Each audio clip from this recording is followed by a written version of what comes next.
예, 우리 기도하심으로 주일 예배 하나님께 드리도록 하겠습니다. 기도하겠습니다. 살아계시고 지금도 우리와 함께 하시는 하나님, 오늘 주일 주님의 날에 우리가 주님 전에 모여 예배드립니다. 하나님, 이 예배를 흠양하여 받으시며 주께서 이 자리에 좌정하셔서 주님의 음성 듣는 귀한 시간 되게 하시고 하나님의 말씀 따라 살 수 있는 결단의 시간 되게 하여 주시옵소서. 감사드리며 예수님의 이름으로 기도드립니다. 아멘. 예, 우리 찬송 521장 함께 찬송하시겠습니다.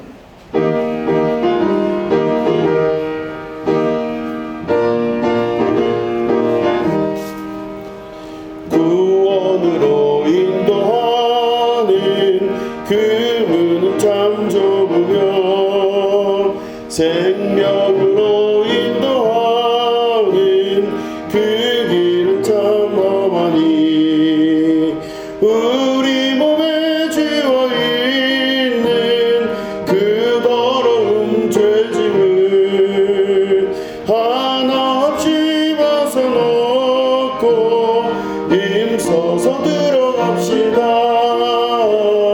구원으로 인도하는 그 좁은 문 들어가 영생으로 인도하는 그 생명길 갑시다. 이 세상에 많은 사람 큰 문으로 들어가 넓은 길로 갈지라도 멸망으로 끝나니 세상 헛된 부귀영화 모두 내어버리고 주의 말씀 순종하여 그 생명길로 갑시다. 구원으로 인도하는 그 좁은 문 들어가 영생으로 인도하는 그 생명길 갑시다. 구원의 문 열렸으니 주의 공로 힘입어 주저 알고 들어가서 생명길로 갑시다. 구원의 문 닫힌 후엔 들어가고 싶구나. 한 번 닫힌 구원의 문 또 열려지지 않으니 구원으로 인도하는 그 좁은 문들 영생으로 인도하는 그 생명길 갑시다. 아멘. 드려진 예물을 위해서 기도하겠습니다. 하나님 아버지, 예물 드린 손길들을 하나님께서 안수하시고 기억하여 주시며 이 예물들 드린 손길들마다 가정과 직장과 학업, 건강 그 모든 것에 주님 개입하셔서 하나님의 성공과 승리가 일어날 수 있도록 도와 주시옵소서. 특별히 기도의 제목을 가지고 주님 앞에 나온 영혼에게 하나님 함께하여 주셔서 그 모든 것이 주님 안에서 합력하여 선을 이루는 축복이 있게 하여 주시고 간증의 역사 일어나게 하여 주시옵소서. 하나님 아버지, 그 모든 것을 정복할 줄 아는 자가 되게 하시고 다스릴 줄 아는 자가 되어서 하나님 나라의 가장 큰 지혜로운 백성으로 거듭날 수 있도록 인도하여 주시옵소서. 물질의 지배 당하지 아니하고 다룰 줄 아는 자가 되어 하나님 앞에 큰 영광 돌리는 축복의 자녀 될 수 있도록 인도하여 주시옵소서. 감사드리며 예수님의 이름으로 간절히 축복하며 기도드립니다. 아멘. 예, 우리 하나님 말씀 함께 보시겠습니다. 히브리서 11장 1절부터 3절에 있는 말씀입니다. 히브리서 11장 1절부터 3절을 우리 한 목소리로 읽도록 하겠습니다. 시작. 믿음은 바라는 것들의 실상이요 보이지 않는 것들의 증거니 선진들이 이로써 증거를 얻었느니라. 믿음으로 모든 세계가 하나님의 말씀으로 지어진 줄을 우리가 아나니 보이는 것은 나타난 것으로 말미암아 된 것이 아니니라. 아멘. 예, 오늘은 두려움에 대한 생각이라는 제목 가지고 함께 말씀을 나누도록 하겠습니다. 인간 안에는 누구에게나 두려움이 있습니다. 미래에 대한 두려움이 있고 또 여러 가지 아직 나타나지 않은 것에 대한 두려움이 굉장히 큽니다. 그래서 그 두려움을 근간으로 해서 여러 가지 문화적이고 사회적인 일들이 이루어지기도 하는 것이죠. 우리가 알고 있는 많은 그 세계에 일어나고 있는 경제적인 것들 중에 두려움에 관한 마케팅이 굉장히 많다는 것은 여러 매체를 통해서도 알려진 사실입니다. 두려움 마케팅. 그 인간 안에 있는 두려움을 기반으로 해서 세계 경제의 많은 부분이 돌아가고 있다는 것. 이런 것들이 현대 경제에 대한 많은 부분 브리핑되고 있는 내용 중에 하나이죠. 그러나 믿는 자들 안에는 두려움이 사라져야 될 줄로 믿습니다. 두려움은 우리 안에 있어야 될 것이 아닙니다. 우리는 하나님의 자녀들입니다. 하나님을 믿고 하나님의 형상대로 지음을 입었기 때문에 하나님 아버지를 아버지라 부르죠. 그래서 우리는 어떻게 아버지라 부를 수 있느냐? 하나님을 믿게 우리가 하나님의 자녀가 됐을 때 하나님을 아버지라 부를 수가 있습니다. 자녀가 된다는 건 뭘 말하냐면 아버지를 닮았다는 뜻입니다. 참 아버지를 닮은 사람이 아버지를 아버지라 부를 수 있어요. 그러니까 우리 아버지는 하나님이신데 내가 그 하나님의 형상을 닮은 자라고 하는 것을 우리가 반드시 잊지 말고 기억해야 됩니다.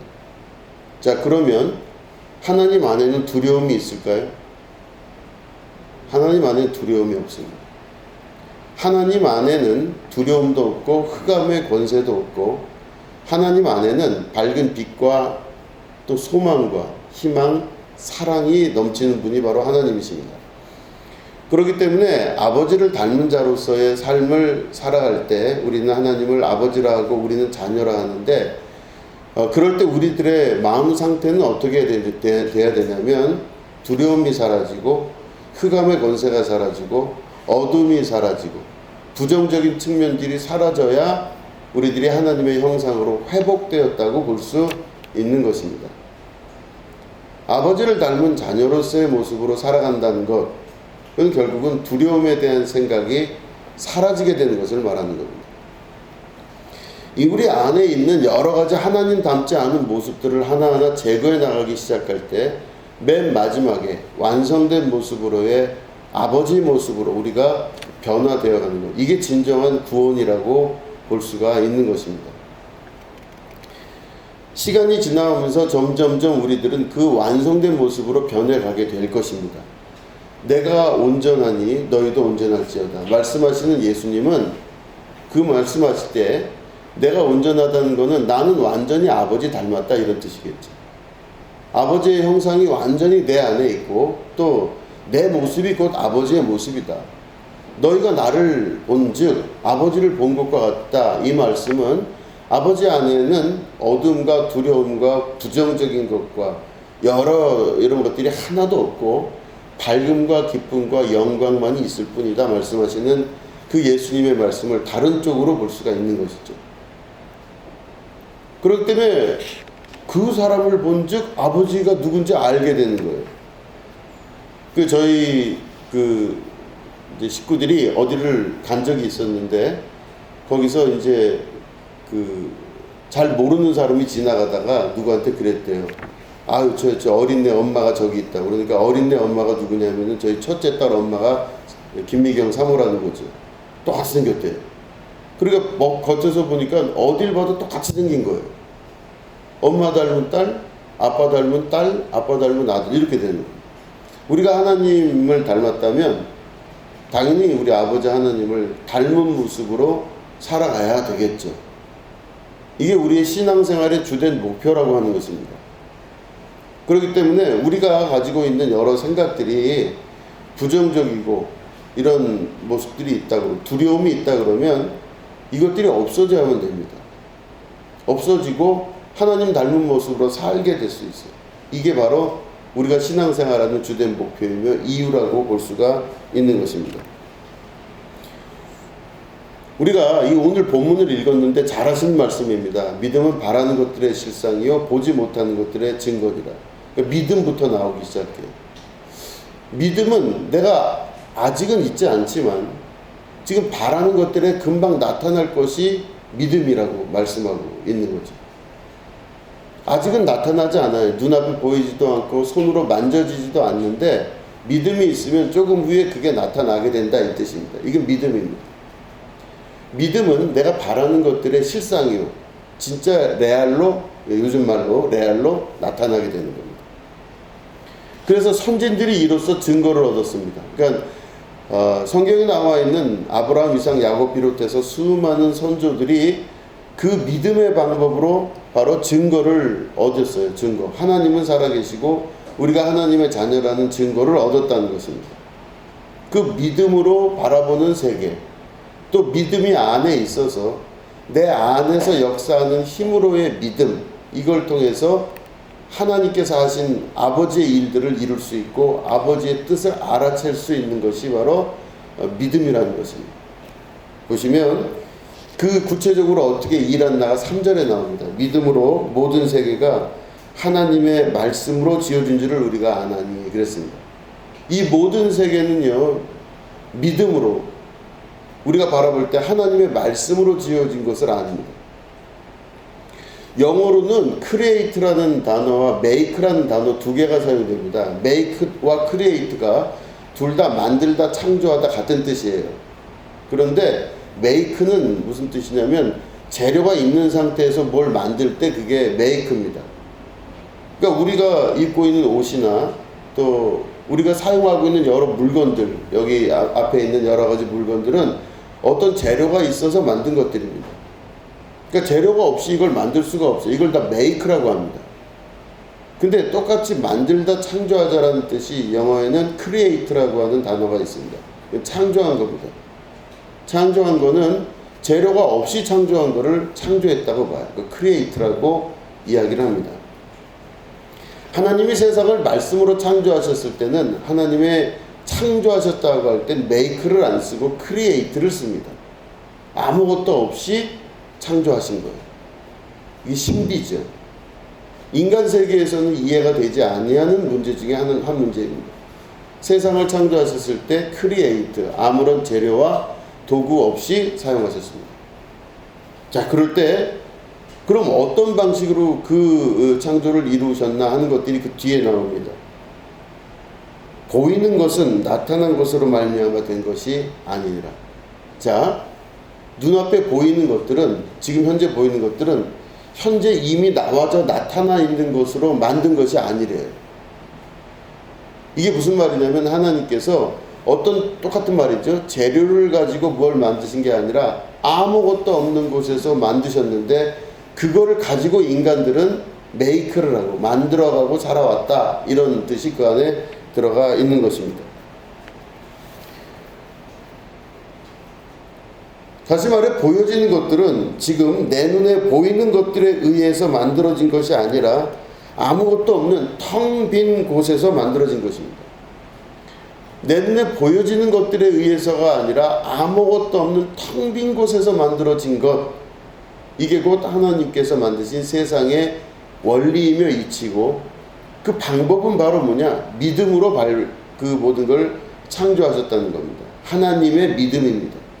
그걸 창조하신 거죠. 한마디로 얘기하면 하나님께서 세상을 창조하셨을 때 세상에는 아무것도 없었다는 뜻입니다. 텅 비어서 아무것도 없는 공한 상태였던 것입니다. 아무것도 없는 곳에서 하나님이 말씀으로 세상을 창조하셨다는 뜻이죠. 히브리서의 이 선언은 바로 뭐냐면 아무것도 없는 곳에서 하나님께서 세상을 만드셨다. 그 인간의 머리로는 이해가 안 되는, 어떻게 아무것도 없는데 무엇을 만듭니까? 텅 빈 공간 안에서 무엇을 만들 수 있습니까? 우리는 그렇게 질문할 수 있지만 히브리서의 온전한 고백은 아무것도 없는 데서 재료고 뭐고 아무것도 없는 데서 하나님이 창조하여 만드셨다. 이게 결론이고 또 요약의 최종 종점인 것입니다. 아무것도 없는 것에서 만들어낼 수 있었던 가장 중요한 핵심적 원리는 하나님 안에 있는 믿음입니다. 청정한 상태에서 아무것도 없는 상태에서 만들어내신 하나님의 능력은 오늘도 동일하게 그 역사를 이루어 가게 되는 것이죠. 자, 그러면 우리가 한번 그 비유된 걸 한번 보겠습니다. 마가복음 11장입니다. 20절부터 24절에 있는 말씀입니다. 마가복음 11장 20절부터 24절을 우리 교독하도록 하겠습니다.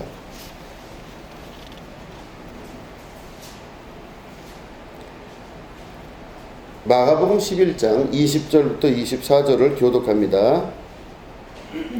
시작. 제가 먼저 읽겠습니다. 그들이 아침에 지나갈 때에 무화과 나무가 뿌리째 마른 것을 보고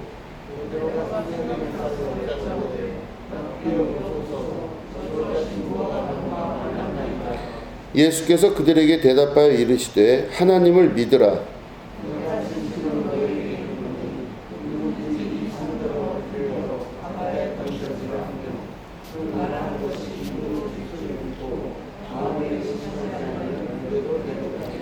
그러므로 내가 너희에게 말하노니 무엇이든지 기도하고 구하는 것은 받은 줄로 믿으라. 그리하면 너희에게 그대로 되리라. 아멘. 그 상태에서 13절 그 위로 쭉 올라가셔서 13절을 한번 같이 읽겠습니다. 13절 시작. 멀리서 잎사귀 있는 한 무화과 나무를 보시고 혹 그 나무에 무엇이 있을까 하여 가셨더니 가서 보신즉 잎사귀 외에 아무것도 없더라. 이는 무화과의 때가 아니니라. 아멘.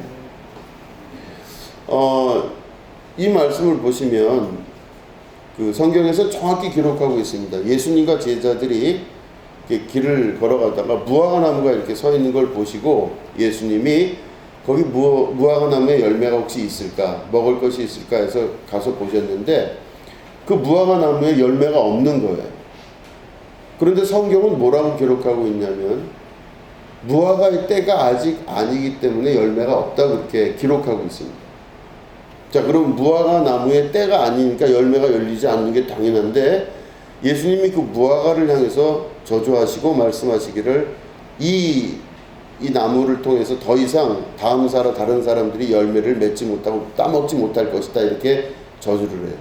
그런데 그렇게 하고 나서 다음 날이 됐는데 예수님과 제자들이 쭉 다시 그 길을 걸어가는데 다음 날이 돼서 제자 중에 한 명이 그걸 봤더니 무화과 나무가 바짝 말라서 죽어 있는 거예요. 이게 어떻게 된 건가 하고 막 깜짝 놀랍니다. 예수님 어저께 그 저주하셨던 그 무화과 나무가 이렇게 말라서 죽었습니다. 그럴 때 예수님 뭐라고 그러시냐면 22절에 그들에게 대답하여 이르시되 하나님을 믿으라 이렇게 돼 있어요. 하나님을 믿으라 이렇게 돼 있습니다. 이게 무슨 말인가 봤더니 하나님을 믿으라 할 때 이거를 한국말로 이렇게 읽으면 이해가 잘 안 돼요. 이게 얼토당토하는 말인 것 같아요.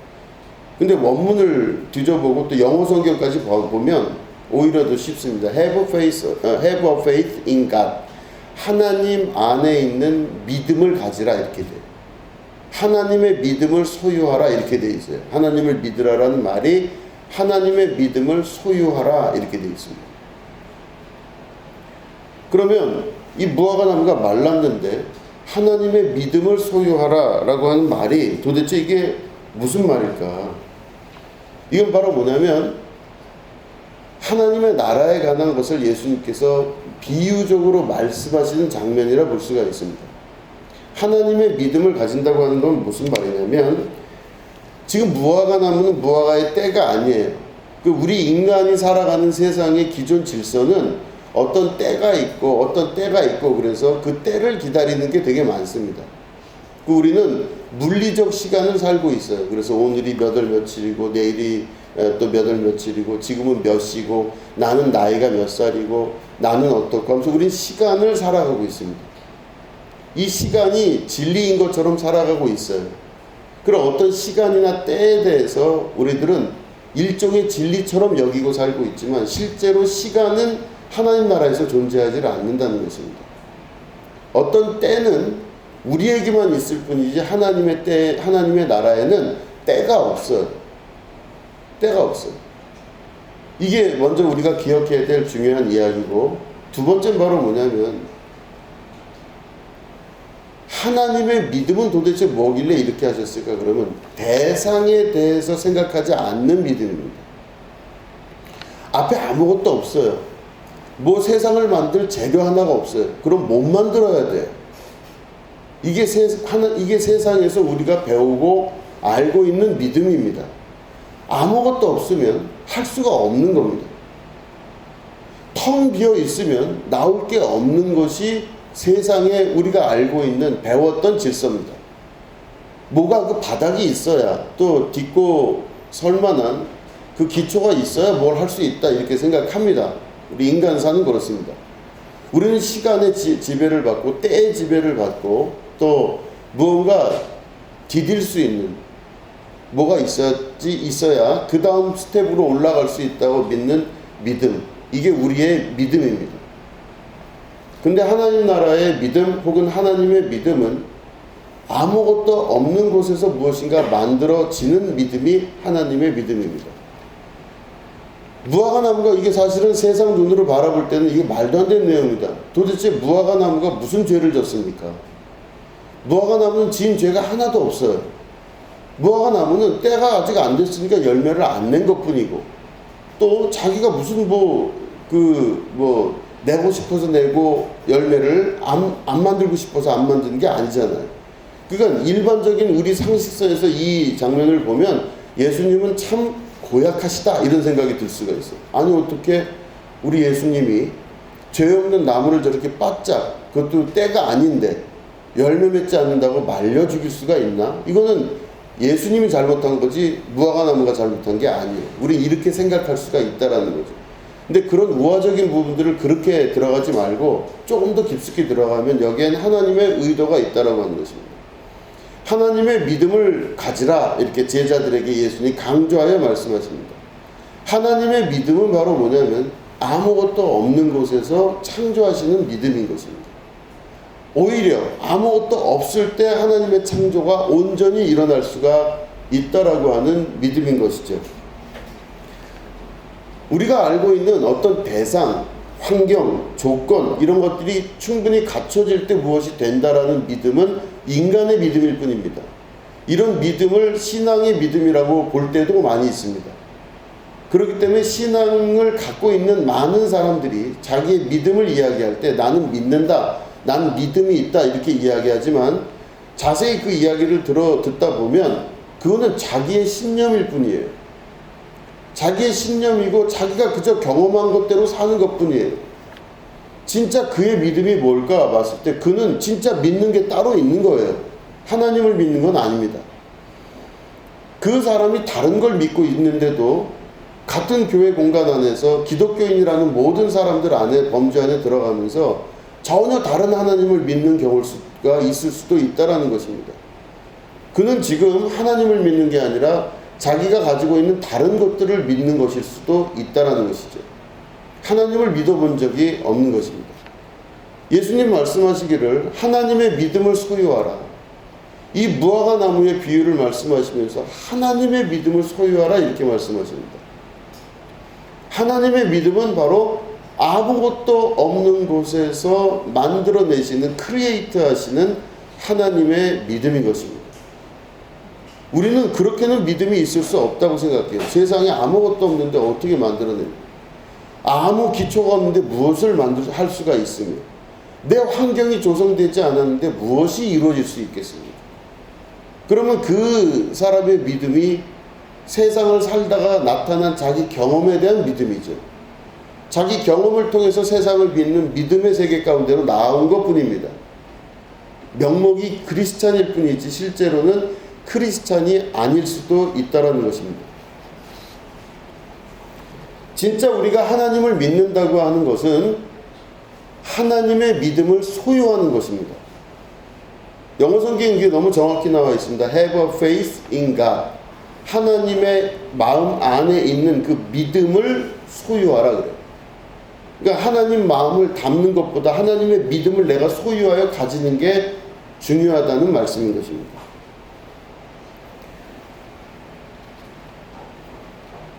믿음은 보이는 것과 나타난 것으로 이루어지지 않습니다.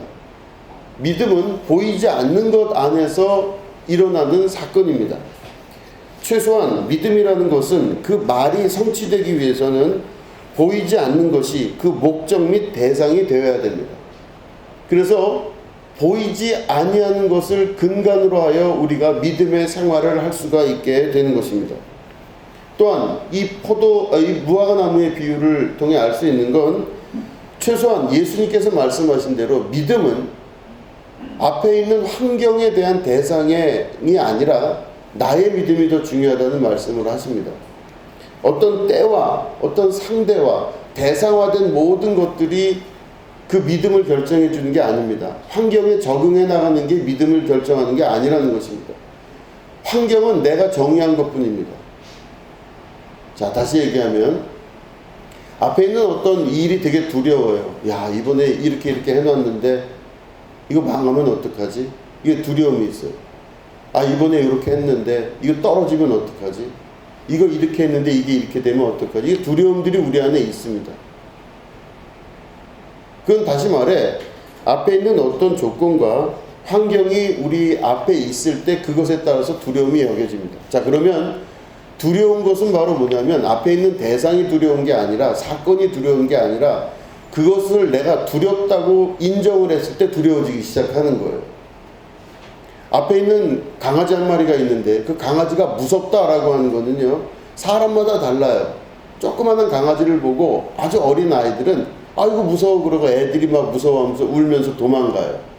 근데 좀 큰 어른들이 볼 때는 야, 이거 아무것도 아니구나, 이 강아지밖에 안 되네, 이렇게 생각을 해요. 똑같은 강아지를 보고도 무서워하는 그 두려움의 정도가 다르다는 것입니다. 그러면 내가 현재 두려워하고 있는 많은 것들이 실제로 두려운 것인가? 그거는 사람마다 다를 뿐더러 절대적이지가 않다는 것입니다. 내가 그를 혹은 그 사건을 두렵다고 인정을 하기 때문에 그때부터 두려움 역사가 나타나기 시작하는 겁니다. 어떤 것이 무섭고 두렵다는 것은 내가 인정했기 때문에 나타나는 현상입니다.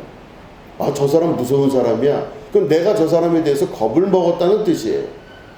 그 사람 자체가 원래 두렵거나 절대적으로 두려운 존재가 아니라는 뜻입니다. 그렇기 때문에 내 마음 안에서 계속적으로 두려움을 만들어내는 그 기저가 바로 뭐냐? 하나님의 형상을 담지 않은 아버지의 형상이 아닌 다른 형상을 가진 자들의 믿음과 열매라고 볼 수가 있는 것입니다. 그럼 내 안에 두려움이 있다고 하는 것은 어떤 사건이나 어떤 일에 대해서 근본적인 두려움에 대해서 인정한다는 겁니다. 아, 그것 정도 되면 두렵다. 아, 저거 정도 되면 두렵지, 무섭지. 아, 이거 정도 되면 참 두렵고 무서운 거야. 이게 우리가 가지고 있는 믿음인 것이죠. 그러나 내가 그것을 두렵다고 인정을 할 때 그 두려움은 내 안에서 실제가 되기 시작합니다. 그럴 때 예수님은 이 두려움을 어디까지 우리에게 끌고 올라오셨냐면 자신의 죽음이라고 하는 두려움 앞에 우리를 이끌어 가셨습니다. 이 십자가입니다. 세상에서 제일 두려운 게 뭐냐? 두려움의 최종은 바로 뭐냐면 죽음이죠. 죽는 게 제일 무섭지 않습니까? 죽으면 다 없어지는 거예요. 죽으면요, 모든 것 중에 죽으면요, 다 없어져요. 내가 걱정할 것도 없어요. 죽고 나면은 걱정할 게 있어도 걱정할 수도 없습니다. 다 해결돼요. 죽고 나면 모든 게 다 끝나버립니다. 내가 갖고 있는 것도 죽으면 다 끝나버리고, 내가 소망하고 있던 것도 죽으면 다 끝나버려요.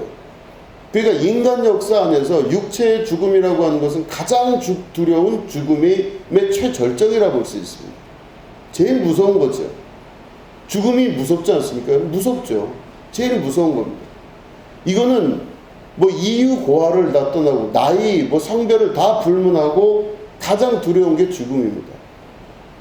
그러면 수많은 종교들이 세상에 있는데 왜 굳이 기독교만 이렇게 십자가를 강조하고 있느냐? 그 십자가의 강조점의 맨 마지막 정점은 바로 죽음을 이겼다. 다시 말해 두려움을 이겼다고 하는 것입니다. 예수님이 죽음을 이기시고 두려움을 이기셨다고 하는 뜻이 그 속에 들어가 있는 것이죠. 예수님의 마음이 곧 아버지이신 하나님 마음이라면 우리들의 마음도 곧 예수님 마음이고, 그렇다면 우리들의 마음도 곧 하나님 마음을 닮아야 됩니다. 하나님의 믿음을 소유해야 됩니다. 육체의 경험과 자기의 생각으로 살아가는 많은 사람들에게 예수님께서 하실 수 있는 말씀은 죽음을 넘어섰다, 죽음을 이기셨다고 하는 그 말씀이 우리에게는 희망과 믿음과 소망이 되는 것입니다. 그 이후부터는 믿음의 영역 안으로 들어가기 시작합니다. 아니 어떻게 사람이 안 죽을 수 있습니까? 아니 어떻게 사람이 죽었다가 다시 살아날 수 있습니까? 될 말씀을 하셔야죠. 이 세상에서 죽었다가 살아난 사람 본 사람이 없습니다. 그렇기 때문에 그 영역은 신비의 영역임과 동시에 그 이후부터는 믿음의 영역으로 진짜로 넘어가기 시작합니다. 정말로 두려워하지 아니하는 믿음을 가지고 소망으로 살아나갈 때 제일 두려워하는 것 중에서 끝에 있는 죽음을 이기셨다고 하는 그 사실 자체가 우리에게 시사하는 바가 너무나 크다라고 하는 것이죠.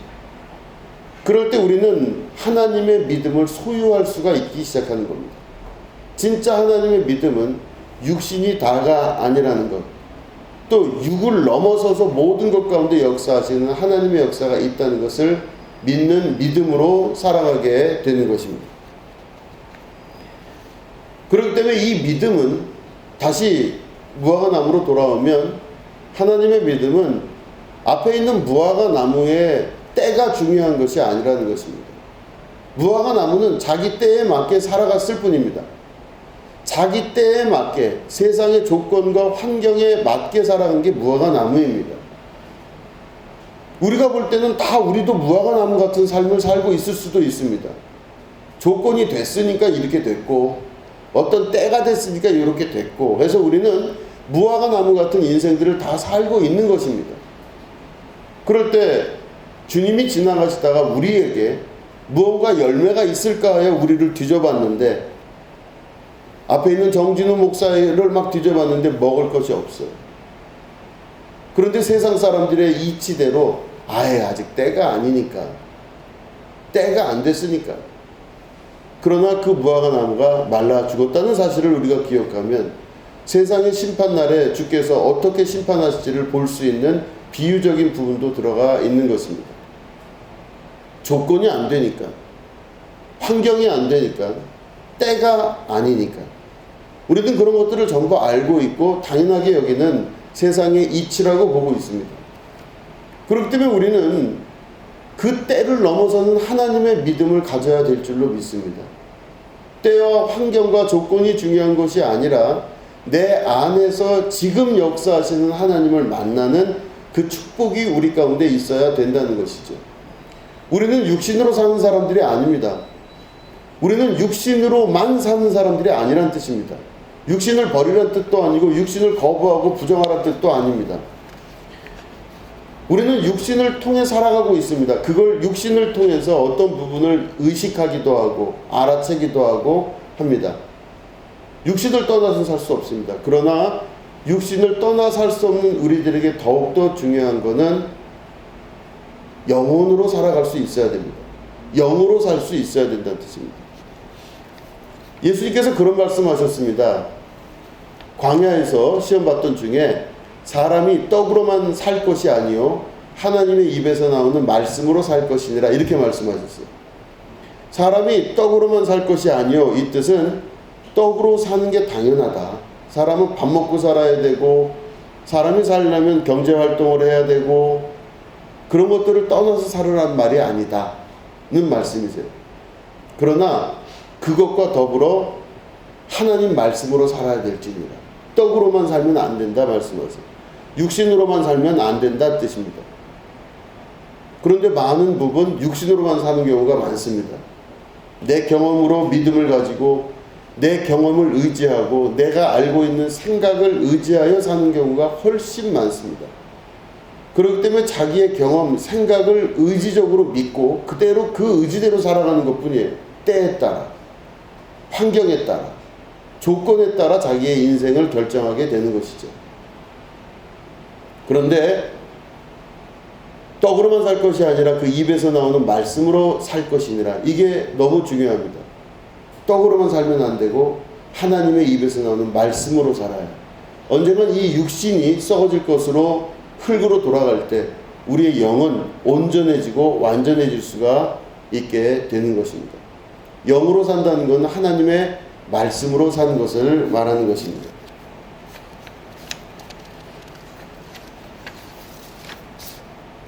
그렇기 때문에 우리는 하나님의 믿음을 소유해야 됩니다. 우리 예수님께서 제자들에게 무화과나무 비유를 통해서 말씀하셨듯이 하나님의 믿음을 소유하라. 이거를 우리가 꼭 기억해야 됩니다. 하나님의 믿음을 가져야 될 줄로 믿습니다. 아버지의 믿음, 아버지 형상을 닮은 자로서의 그 믿음을 가져야 되는 것입니다. 말씀드린 대로 그 믿음은 보이는 것에서 나타나는 것이 아니라 아무것도 없는 곳에서 믿고 그 믿음으로 인하여 창조되는 세계를 말하는 것입니다. 그렇기 때문에 믿음은 바라는 것들의 실상이요 보지 못하는 것들의 증거며 그 믿음으로 우리는 세상을 바라볼 때 이 보이는 것은 나타난 것으로 만들어진 게 아닌 겁니다. 하나님께서 말씀으로 만들어졌다는 것을 알 수 있게 되는 것이죠.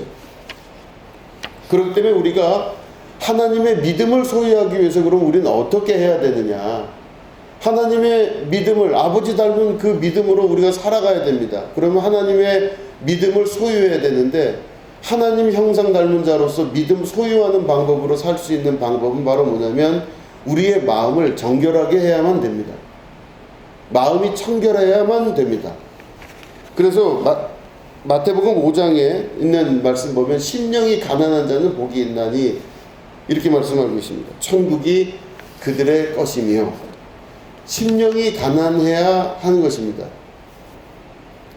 심령이 가난해야 천국이 저희의 것이다. 다시 말해 하나님 나라가 내 안에 이루어진다 이런 뜻입니다. 어떤 때요? 심령이 가난할 때. 심령이 가난하다는 건 말 그대로 마음속에 뭐가 없던 뜻이죠. 마음에 뭐가 없을 때 마음이 가난해져요. 아무것도 없는 거거든요. 지금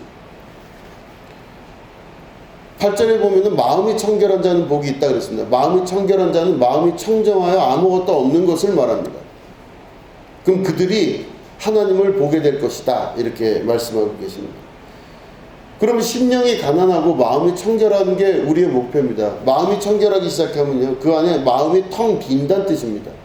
마음의 텅 빈과 아무것도 없는 그런 자리로 우리가 돌아가게 되면 마음이 텅 비게 됐다는 건 하나님의 믿음을 소유하게 되는 것과 같은 겁니다. 하나님은 텅 빈 곳에서 무언가를 만드셨어요. 아무것도 없는 곳에서 하나님은 세상을 만드셨습니다. 재료도 없고 아무것도 없는 곳에서 그냥 말씀으로만 세상을 만드셨어요. 그러니까 우리가 하나님의 형상을 담기 위해서는 어떻게 되냐? 아무것도 없는 곳으로 들어가야 됩니다. 아무것도 없는 곳이 어디 있어요? 눈앞에 보이는 건 다 뭔가 있어요 지금. 여러분 기도할 때 눈을 뜨고 하십니까? 눈 감고 하십니까? 혹시 뜨고 하시는 분이 감고 합니다. 그 왜 눈을 감는다고 하는 기도의 상징적 의미가 뭔지 아십니까? 세상의 것들을 아무것도 들어오지 못하게 하는 겁니다. 내 시각을 내 스스로 차단해 버리는 겁니다. 골방에 들어가서 기도하라고 말씀하셨습니다. 골방에 들어가면요 아무것도 내 귀에 들리지가 않습니다. 누가 하는 말을 듣는 것이 아니라 그 안에 들어가서 하나님과 나와 단둘이 있는 것입니다. 내가 현재 머릿속에서 알고 있는 세계는요 눈에 보이고 귀에 들리고 손으로 만져지는 세계입니다. 오감으로 느껴지는 세계가 우리의 세계인 것뿐입니다. 그렇기 때문에 기도를 하면서 기도를 한다는 건 하나님 나라로 들어가고 하나님과 대화하는 장면이 시작되는 곳입니다. 그럼 어떻게 기도해야 되냐? 눈을 감고 귀를 막고 아무것도 보여지고 들리지도 만져지지도 않은 세계를 상징적으로 우리는 가정을 하고 더 깊은 내면으로 들어가면 마음속에 청결함이 있어야 됩니다. 아무것도 없어야 돼요. 여러분 눈을 감아도요 속에서 엄청난 생각들이 떠오르기 시작하면요 그 사람 마음은 청결치가 못한 거예요. 복잡하죠. 세상에 할 일 많고 세상에 수많은 욕심 많고 수많은 생각이 많은데 지금 생각하여 결정해야 될 게 많은데 그럼 그 사람 마음은 깨끗하고 청결하진 않아요. 혹은 마음이 가난하진 않은 겁니다. 심령이 가난한 자라고 하는 뜻은 속에 없다는 뜻이에요. 아무것도. 가난한 겁니다. 말 그대로. 속이 가난한 거예요. 진짜 가난한 겁니다. 제가 그 시골에서 목회를 할 때 어느 집에 이제 그 아이들이 둘이 교회를 다녔는데 이제 아이들 좀 문제가 있어갖고 안 되겠다. 그 집 부모를 좀 찾아서 만나봐야 되겠다 싶었어요. 그래서 이제 그 집 부모는 교회를 나오지도 않으시는 분들이었고 뭐 그런 분들이에요. 근데 이 집 아들 둘이 있는데 그 문제가 있어서 이제 그 집을 찾아가. 내가 안 되겠다. 니네 엄마 아빠를 좀 만나 뵈야 되겠다. 그러고 갔어요. 갔는데 정말 가난한 집이에요. 그래서 저는 진짜 가난하다 하지만 이렇게 가난한가 할 정도로 정말 가난한데 집에 정말 아무것도 없어요. 부서진 장롱 하나, 그리고 어디서 아주 옛날 고리쪽 테레비 같은 거 TV 하나, 그리고 주방에 뭔가 이렇게 있는데 다 부스러진 그릇 같은 거 몇 개밖에 없어요. 내가 아무리 업되지만 이렇게 없나. 집도 뭐 다 무너져 가지고요. 그래서 그 집을 이제 신방 아닌 신방을 하게 됐는데 이제 들어갔습니다. 그랬더니 막 너무 없어요. 너무 없어. 아무것도 없는 집이에요. 근데 이런 집에서 어떻게 애들이 옷을 입고 다니나 싶을 정도로 그런 집이었는데 그 아버지가 저를 이렇게 보더니 그러더라고요. 목사님이시면서 목사 같다고. 그랬더니 집 좀 져주시면 안 되겠네요. 그래서 마음에 막 큰 부담을 안고 져주고 싶은 마음이 하늘 끝까지 올라갔으나 질 능력은 안 돼서 돌이키면서 참 가슴 아픈 마음으로 돌아온 적이 있어요. 그 집 가서 보니까 진짜 가난한 집이 뭔가를 제가 알았어요. 정말로 가난해요. 가난한 집은 정말 없더라고요. 없는 집이에요.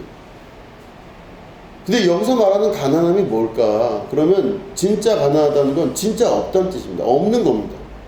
세간살이도 없고 쓸 돈도 없고 아무것도 없는, 이게 없는 거예요. 그게 진짜 가난이죠. 그 심령이 가난하다는 뜻은 바로 뭐냐면 마음속에 쓸만한 재료가 하나도 없다는 뜻이에요. 마음속에 있는 세간살이 하나가 없는 겁니다. 마음속에 싱크대도 없고요. 내 마음속엔 장롱도 없어요. 내 마음속에 지금 쓸만한 거 하나도 없어요. 완전한 가난이 그 안에 있는 겁니다. 내 마음을 내가 들여다본 즉 하나도 쓸 게 없을 때 그 사람을 심령이 가난하다 이야기하는 거예요. 아무것도 없어요. 내 마음 안에서 쓸만한 게. 하루 양식 하나 할 만한 것도 없는 겁니다. 그런데 그 심령이 가난한 자는 복이 있다고 말씀하세요. 예수님이. 그리고 천국이 그들의 것이라 말씀하세요. 하나님 나라가 거기서부터 시작이 된다 이 말씀하세요.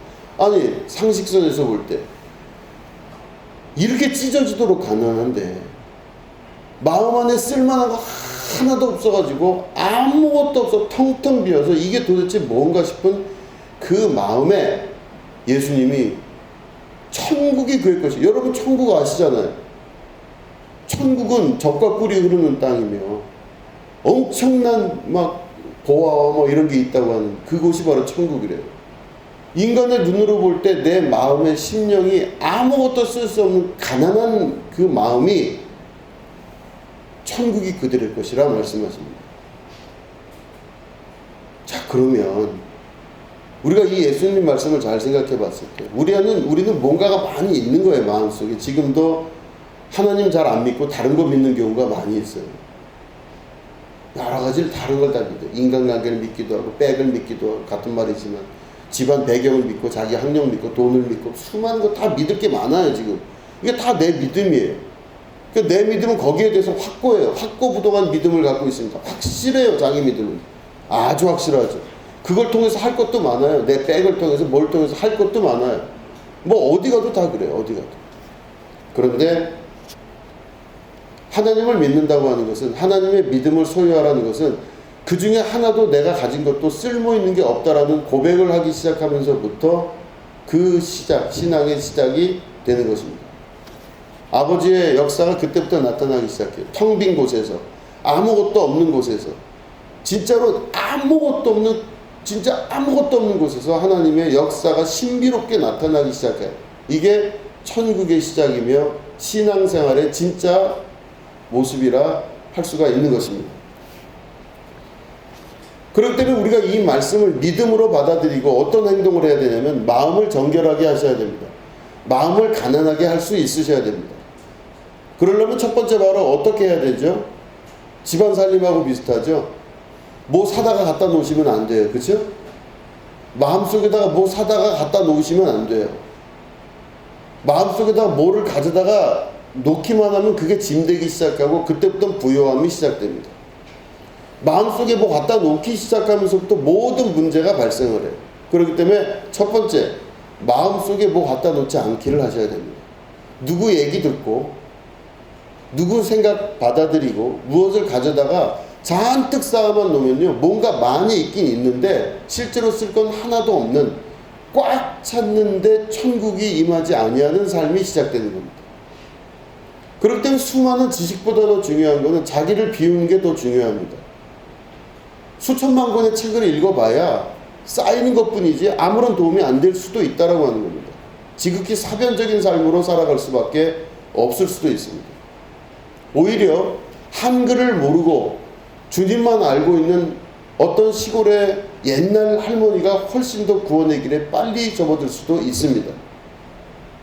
믿을 만한 거 하나도 없는 그분이 하나님을 믿는다 할 때에 그 믿음이 오히려 하나님의 형상을 더욱더 가까이 소유하게 되는 사람일 수도 있어요.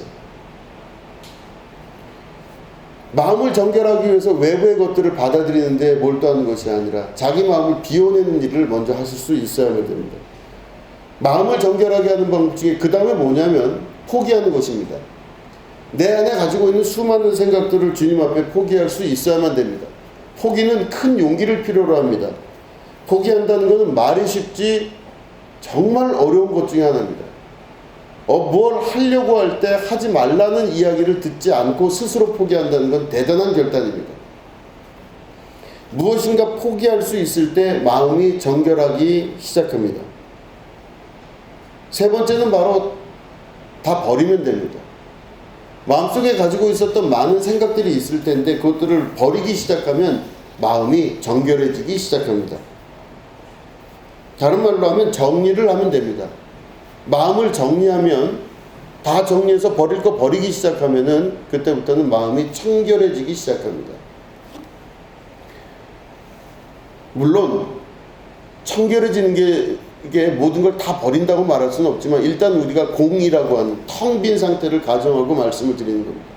기도의 상태로 들어갔을 때 모든 것을 다 정말로 포기하고 버리고 이 모든 걸 다 내려놓을 줄 아는 기도의 단계로 들어갈 수 있으셔야 됩니다. 요즘 말로 이야기하면 컴퓨터 포맷하듯이 자기 마음을 포맷하면 됩니다. 여러분 포맷할 때마다 여러 가지 복잡해요, 마음이. 야, 이걸 진짜 자료를 내가 다 완전히 잘 이렇게 해놓고 지금 내가 이거 컴퓨터를 포맷하는 건가? 이런 생각이 들 때 있어요. 포맷해야 됩니다. 깨끗하게 새로 밀어버린다 그러죠. 이 컴퓨터를 새로 밀어버려야 됩니다. 결국엔 마음을 청결하게 하는 유일한 방법은 새롭게 되면 됐습니다. 자기가 새롭게 태어나면 되는 것입니다. 새롭게 태어나기 시작하면 그 다음부터는 완전히 새로운 사람으로서 살아갈 수 있는 용기가 생기기 시작합니다. 그렇게 되는 사람에게 나타나는 첫 번째 변화가 바로 뭐냐면 판단을 잘 못합니다. 옳은지 그른지 좋은지 싫은지 잘 모릅니다. 그렇기 때문에 판단을 내려놓기 때문에 순종하여 따를 줄 아는 사람이 되기 시작합니다. 세상의 모든 일들과 혹은 하나님의 일들 가운데 역사하시는 새로운 것이 있다는 것을 믿음으로 받아들이고 그것에 순종할 줄 아는 사람이 되기 시작합니다. 자기의 판단을 내려놓기 시작하면서부터 하나님의 판단이 내 안에 작용하기 시작합니다. 내 판단으로 무엇을 결정하는 것이 아니라 하나님 판단으로 자기의 인생을 결정할 줄 아는 사람이 되기 시작합니다. 지금까지는 내 인생을 내가 결정하고 살았습니다. 옛사람은 자기 인생을 자기가 결정하고 자기 생각대로 자기 뜻대로 살았습니다. 그런데 마음을 청결하게 해서 새로 태어난 자들은요, 자기 인생을 자기가 결정하지를 못합니다. 오로지 하나님만이 내 인생을 결정할 수 있다 하여 자기의 인생을 온전히 하나님께 맡기고 사는 사람이 되는 것입니다. 모든 잘잘못에 대한 판단도 하나님께 온전히 맡기기 시작합니다. 신앙생활 잘 하는 것 같다고 느낄 때도 그 모든 의마저도 내 의가 아니라 하나님 의 속으로 들어갈 수 있어야 되는 것이죠. 우리는 자기를 마음을 청결하게 하는 것이 얼마나 큰 뜻이라는 걸 다시 한번 기억할 수 있어야만 됩니다. 주님의 말씀을 우리가 다시 한번 기억한다면 하나님의 믿음을 소유하라. Have a faith in God. 기억하시고, 믿음은 바라는 것들의 실상이요 보이지 않는 것들의 증거니 선진들이 이로써 증거를 얻었다는 걸 기억하시고, 우리도 이 삶을 살아가면서 믿음의 선진들, 믿음의 선조들이 겪었던 그 믿음의 모든 것들을 소유함으로 말미암아 우리도 하나님 아버지의 닮은 자녀 같은 모습으로 우리의 인생이 바뀌게 되기를 축원합니다. 이 인생이 바뀌게 되면 하나님이 삶 속에 개입하시면서 하나님의 일을 하시고 하나님의 뜻과 그 모든 것들이 합력하여 선을 이룬 것으로 나타납니다. 그 삶 가운데는 두려움, 부정, 모든 것들이 주님의 이름으로 사라지게 되고 그 안에는 하나님 주신 평강과 평화, 밝은 빛이 그 안에 나타나기 시작합니다. 하나님은 우리에게 오늘도 빛의 자녀로서 살기를 원한다 말씀하십니다. 빛의 자녀라 하면 어두움이 조금도 없는 자녀를 말합니다. 어두움이 없는 자들, 두려움이 없는 자들, 부정적인 사고가 없는 자들을 말합니다. 그럴 때 하나님의 나라가 내 안에 온전히 이루어지게 될 때 우리를 구름기둥 불기둥으로 이끄셨던 그 하나님의 역사가 삶 속에서도 오늘도 우리를 이끌어 가시는 중요한 기준점이 된다는 걸 여러분 믿으시고, 여러분 마음을 텅 비워 청결하게 하셔서 심령이 가난한 자가 되어 하나님이 여러분들을 이끄시는 축복의 자리로 함께 가시게 되기를 주님의 이름으로 축원합니다. 기도하겠습니다. 하나님 아버지, 육신이 있기 때문에 육신으로 살지만 우리는 육신으로만 살 자가 아닌 걸로 믿습니다. 영적인 생활을 할 수 있도록 도와주시옵소서. 우리가 하나님의 믿음을 소유하게 하시고 하나님의 믿음으로 살아가게 하시며 승리하신 우리 예수님과 같이 우리도 주님 안에 승리를 거두는 축복의 자녀 되게 하여 주시옵소서.